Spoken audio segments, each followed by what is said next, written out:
É isso aí, Babi. Bom, todos nós sabemos que início de ano é também, além de ser o verãozão, férias, é início também de nós fazemos aquele exame de rotina.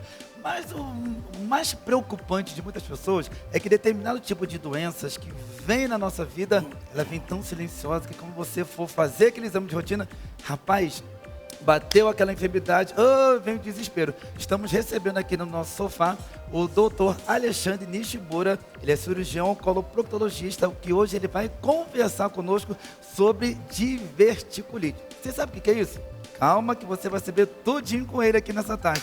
E aí, meu amigo, tudo bem? Boa tarde. Tudo bom, Renato? Boa tarde. Mais uma vez uma satisfação estar aqui no programa Sempre Melhor para falar sobre esse tema de diverticulite. Mas antes de nós falarmos desse tema, eu quero falar também contigo sobre o tema saudade, porque hoje é o dia da saudade.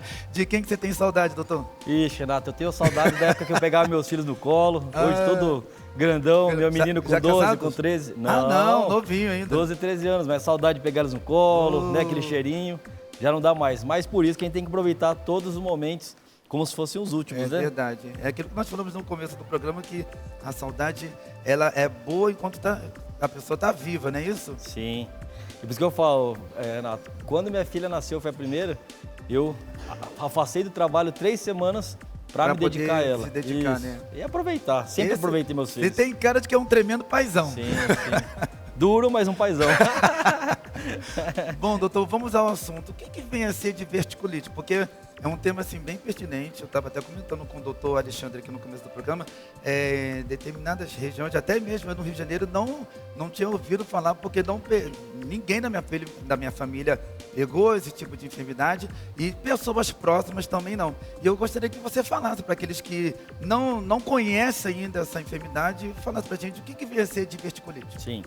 Renato, diverticulite é quando você tem um processo inflamatório numa região do intestino, tá? Do intestino grosso. Normalmente acontece no cólon sigmoide, que é na região mais esquerda do abdômen, tá? Então, diverticulite é um processo inflamatório dos divertículos. Da medicina, a gente fala que it é um sufixo de inflamação. Então, se você tem uma diverticulite, então é uma inflamação dos divertículos. Então, isso é o quadro de diverticulite.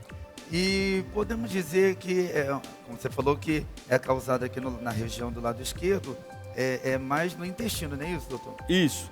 É no intestino grosso, né? Normalmente, mais comumente no cólon esquerdo. Não que não possa ter diverticulite de cólon direito, tá? Pode, mas isso é uma condição muito rara, tá?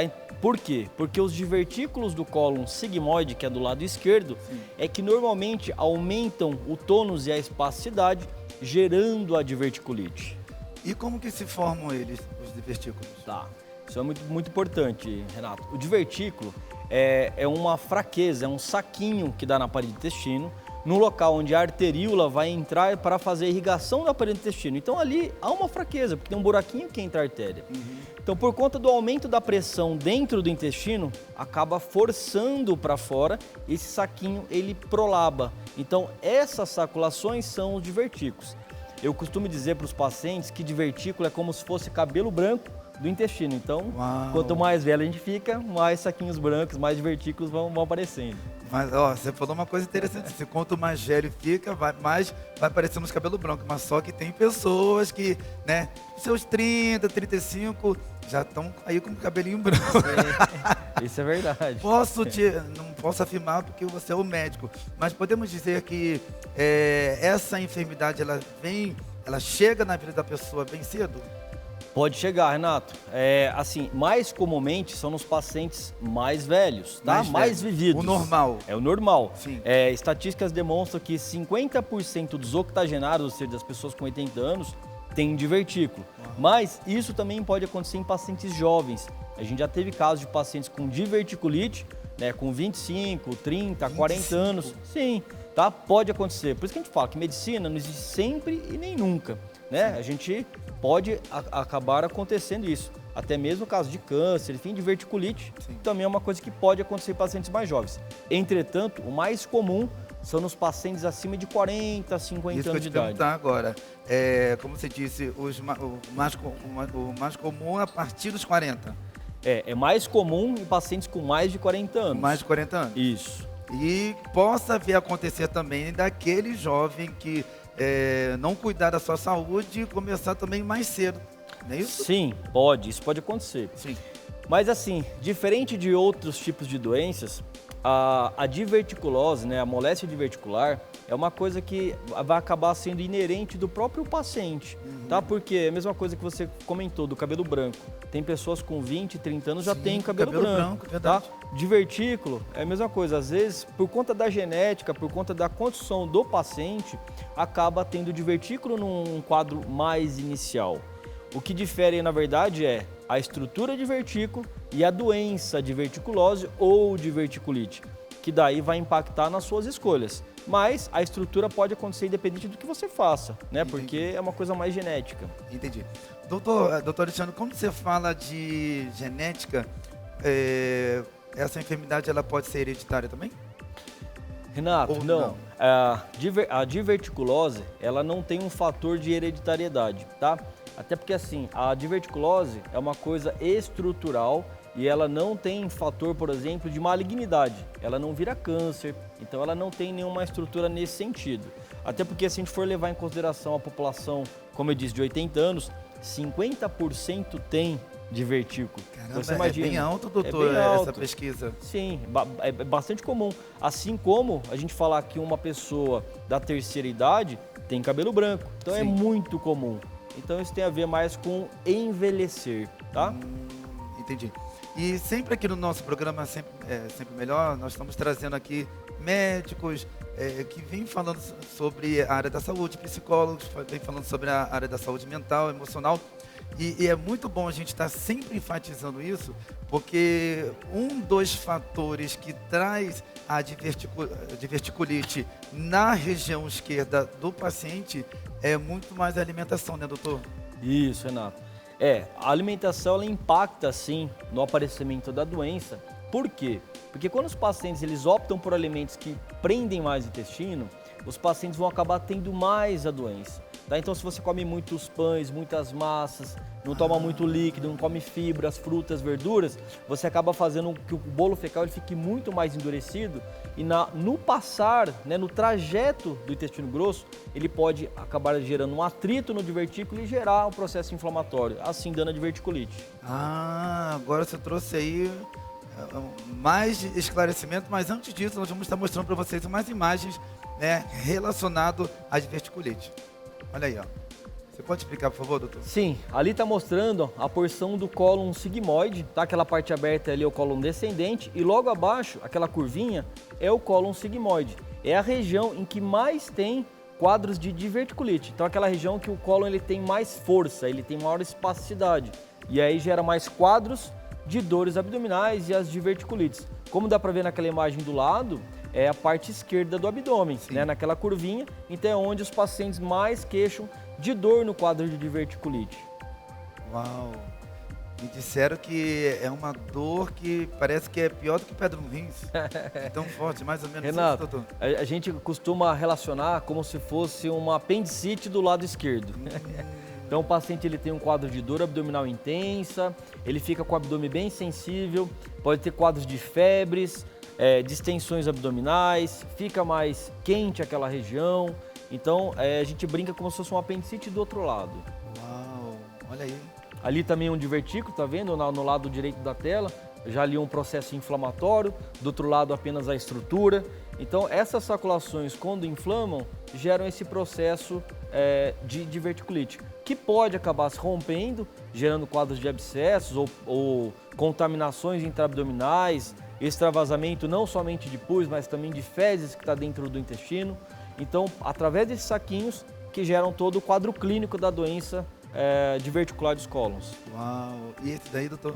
Esse aí também são saquinhos numa visão interna, através de uma colonoscopia, por exemplo, a gente consegue observar esses saquinhos que são os divertículos. Que interessante, rapaz. Nós estamos aqui descobrindo e tendo maiores informações a respeito do tema. Doutor, eu gostaria que você falasse um pouco agora sobre os alimentos. Você falou, antes das imagens, sobre os pães, as massas.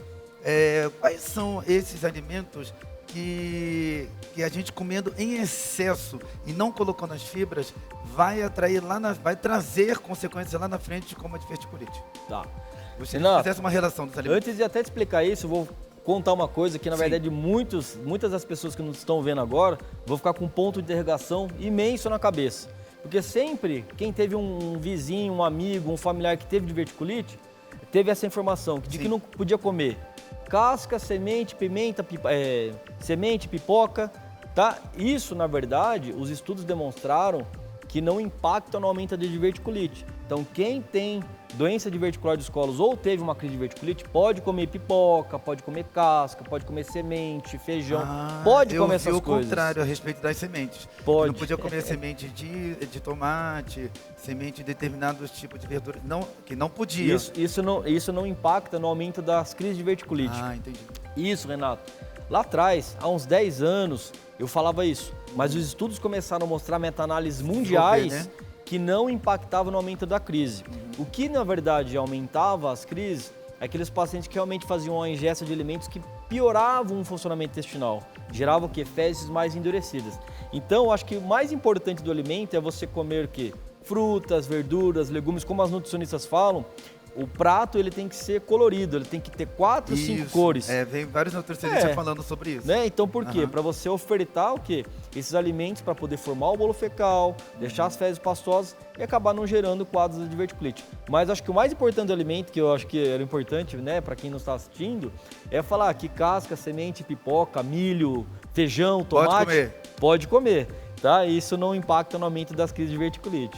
Mas eu fiquei Ricardo, você acabou de falar uns minutos sobre os pães e massa. Os pães e massa em excesso, não colocando a fibra, ela pode causar futuramente uma diverticulite? Ela pode propiciar, porque se você aumenta a ingesta de pães e massas e não coloca fibras, água principalmente também, você vai acabar fazendo com que o bolo fecal fique muito endurecido. Entendi. Então, assim, o racional é que se você tem um saquinho no aparelho do intestino, passa um cocô, né, umas fezes muito endurecidas, vai machucar, gera um processo inflamatório e aí dá a diverticulite. Então esse que é o importante, é você balancear.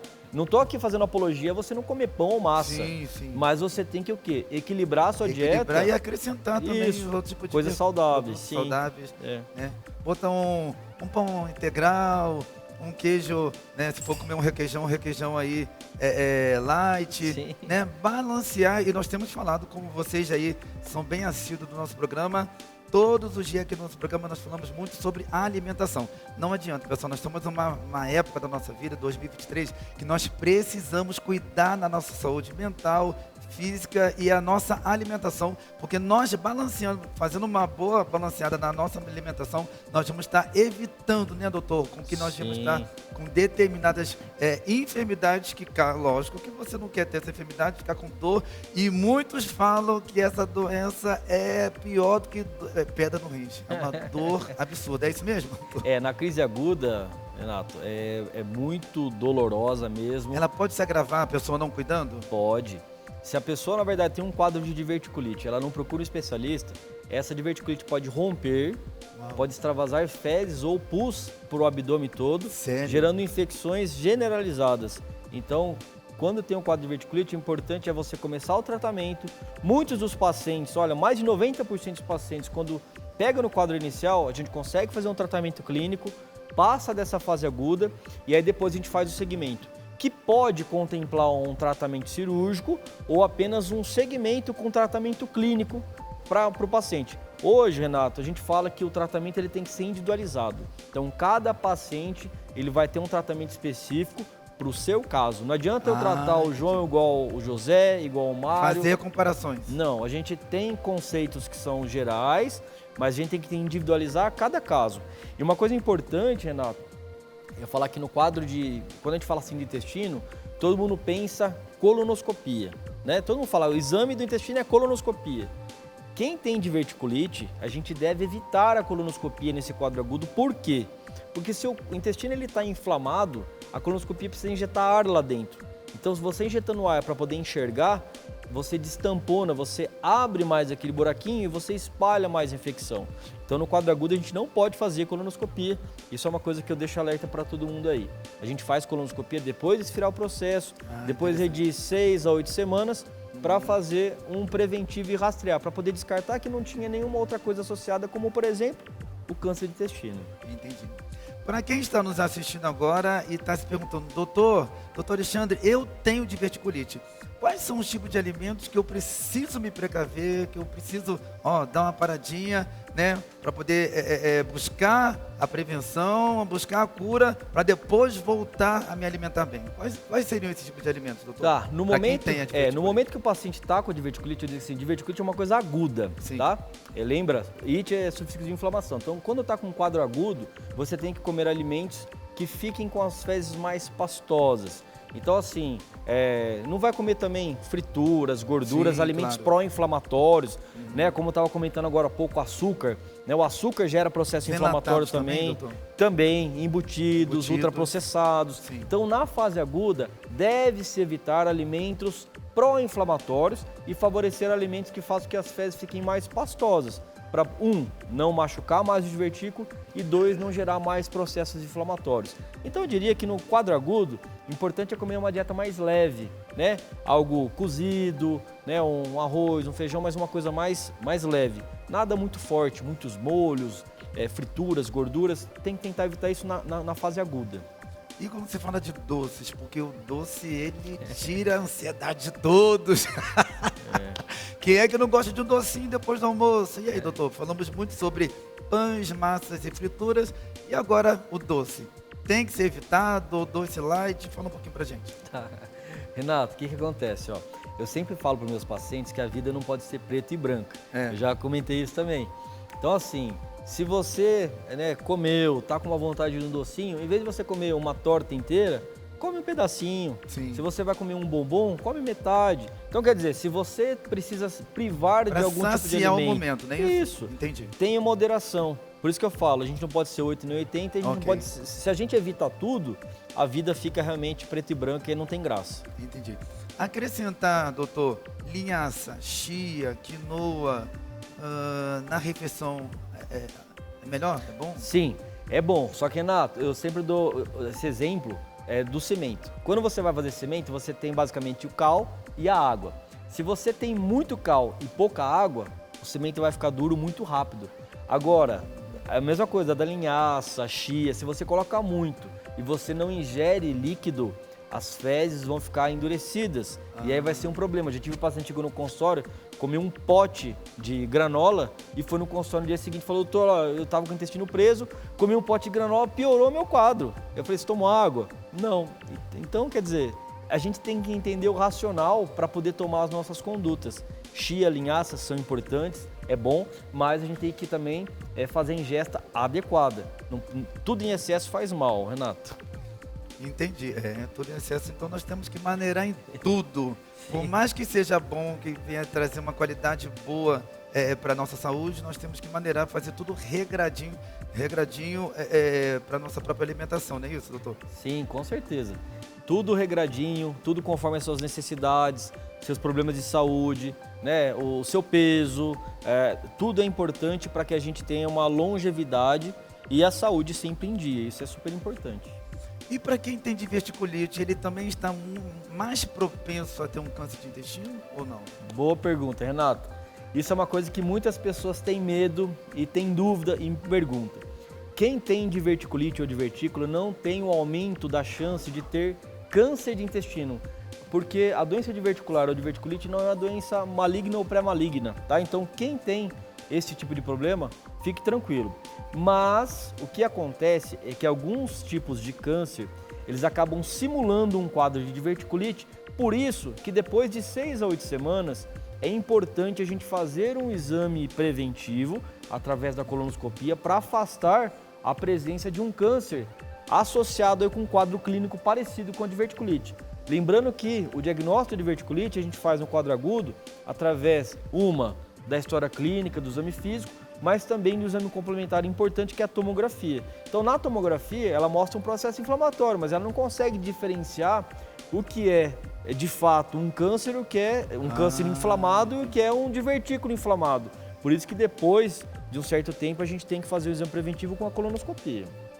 Eita, vamos nos precaver, vamos cuidar da nossa saúde, que é um bem que a gente precisa para poder estar aí com 70, 80, 90 anos bem saudável, né, doutor? Sim, com certeza. Lúcido, tranquilão, porque tem muitos adultos anciões, né? Com seus 90 anos, você não vê isso, se eu não me engano, acho que tem 93 anos, tá bem saudável, tá bem lúcido e cuidando da sua saúde, né? Sim. É o que todos nós Eu precisamos. sempre falo que a gente, na verdade, a prevenção ainda é a melhor escolha. E outra, não adianta nada a gente chegar a 80, 90 anos, tá numa cama, é melhor você viver, né? Até 60, 70, tranquilo. Bem Então, saudável, a tranquilo. gente tem que ter uma longevidade, mas com qualidade de vida. Isso é o mais importante. Sempre melhor. Em moderação, porque tem muitas pessoas que falam assim, eu vou beber mesmo, porque o dia amanhã, e se eu morrer amanhã? Não, eu vou comer mesmo, hoje eu quero comer tudo, qualquer tipo de carne, picanha, vou botar tudo pra dentro. Mas vai pagar o preço. Vai pagar o preço, pagar porque o preço. você não sabe que o dia da sua morte pode ser daqui a 30 anos, mas só que é aquilo que você acabou de falar, você pode estar com seus 80 anos, mas numa cama, Isso. cheio de enfermidades, depois não vai ter pessoas que vai querer cuidar de você, né, trocar sua fralda, não é isso, doutor? Sim, tem com muitos tipos de certeza. consequências, né? Tem que ter consciência em todas as ações que você toma, em todos os caminhos que você segue. Sim. Né? Deus deu livre-arbítrio para as pessoas. E você é dono dos caminhos que você segue. Eu acho que isso é sempre importante, eu sempre converso com meus pacientes sobre isso. Eu estou ali como instrumento para passar algumas orientações, mas quem vai de fato empregar na sua vida são os próprios pacientes, né? Porque eles é quem vão decidir que caminho tomar. É verdade. Doutor, agora para nós finalizarmos, a diverticulite tem ou não tem cura? Renato, Essa é uma pergunta. Veja bem, moléstia diverticular, Ah. ela não tem cura porque é uma estrutura, tá? Diverticulite, ela tem cura, tá? O que acontece? Alguns quadros de diverticulite, quando aparecem no primeiro quadro de forma bem agressiva, né, vão para uma cirurgia, por exemplo. Outros casos passam essa fase aguda com tratamento clínico e a gente consegue fazer um acompanhamento, um ajuste em dieta, uso de probióticos, algumas medicações específicas e o paciente nunca mais vai ter quadro de diverticulite. Então, assim, a gente diz que a cura, na verdade, é a remissão dos sintomas e a melhora da qualidade de vida. Então, alguns pacientes precisam ir para a cirurgia, outros pacientes só com tratamento clínico já conseguem resolver o problema. Isso aí. Rapaz, esse doutor Alexandre, ele explica tudo, trouxe várias informações para todos nós aqui a respeito de diverticulite. E eu quero te agradecer, doutor. Muito obrigado mais uma vez. Feliz ano novo para você. Porque Obrigado. ano passado pra nós todos estivemos juntos aqui, você Sim. trazendo informações, pautas maravilhosas. E vamos estar juntos nesse ano de 2003 aí, se Deus quiser. Se Deus Doutor, quiser. quero pedir com todo carinho que você deixe seus contatos, Sim. aonde você atende também. Fica à vontade. Tá. Redes sociais. Combinado. Renato, aqui em São Paulo, na verdade, eu atendo ali no Itaim, na Faria Lima. Eu acho que é mais fácil acharem no meu site, é www.proctoprime.com.br. E quem quiser também me seguir nas redes sociais, o meu Instagram é @dr.alexandrenishimura. Segue lá tem um conteúdo vasto sobre esse tipo de assuntos e sobre as doenças intestinais. Espero que vocês gostem. Mais uma vez, obrigado. Eu que agradeço, E feliz doutor. ano novo realmente para todos nós, né? Isso é que importa. Obrigado pelo carinho, obrigado aí por poder explicar muito mais e trazer mais informações e conteúdo pra gente. Obrigado, Renato. Nós que agradecemos. Bom, pessoal, na sequência, perda daquela gordurinha, sabe aquela gordura que você quer jogar porque tá chegando carnaval, você quer estar como? Todo enxutinho e ganho de massa muscular. E também nós temos artesanato, eu amo artesanato, você vai aprender a personalizar a sua agenda. Bom, é daqui a pouquinho, não muda de canal não, hein?